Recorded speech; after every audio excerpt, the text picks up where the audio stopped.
تلنگانہ میں 1 کروڑ خواتین کو کروڑپتی بنانے کا منصوبہ، چیف منسٹر۔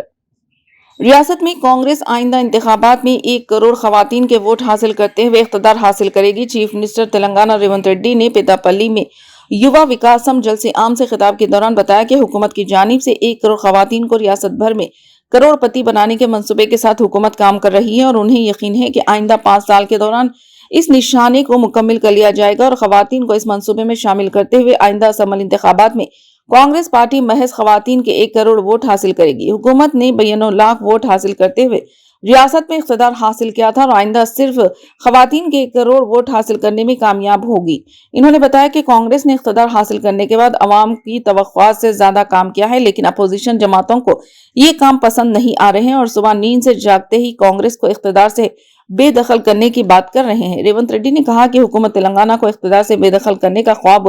دیکھنے والے سابق چیف منسٹر کے چندرشیکھر راؤ ان سازشوں کے بجائے حکومت کو مشورہ دینے چاہیے۔ چیف منسٹر نے کہا کہ اندرون 1 سال 55,000 سے زائد ملازمتوں کی فراہمی عمل میں لائی جا چکی ہے اور آج وہ گروپ 4 کے ملازمین کو تقرر نامے حوالے کرتے ہوئے خوشی محسوس کر رہے ہیں۔ چیف منسٹر نے کہا کہ وہ جب بھی کریم نگر کے کسی بھی علاقے میں پہنچتے ہیں تو انہیں اپنے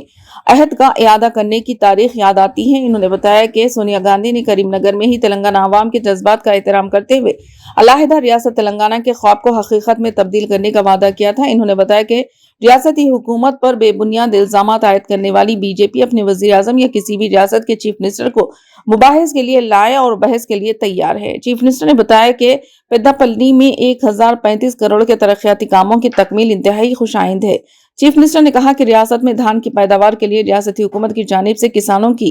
حوصلہ افزائی کی جاتی رہی ہے، جس کے نتیجے میں آج کسان باریک چاول کی پیداوار میں دلچسپی دکھا رہا ہے۔ انہوں نے بتایا کہ کسانوں کے قرض کی معافی کے ذریعے انہیں معاشی طور پر مستحکم بنانے کے اقدامات کیے گئے، جبکہ گزشتہ حکومت نے کسانوں کو مکمل طور پر نظر انداز کر دیا تھا۔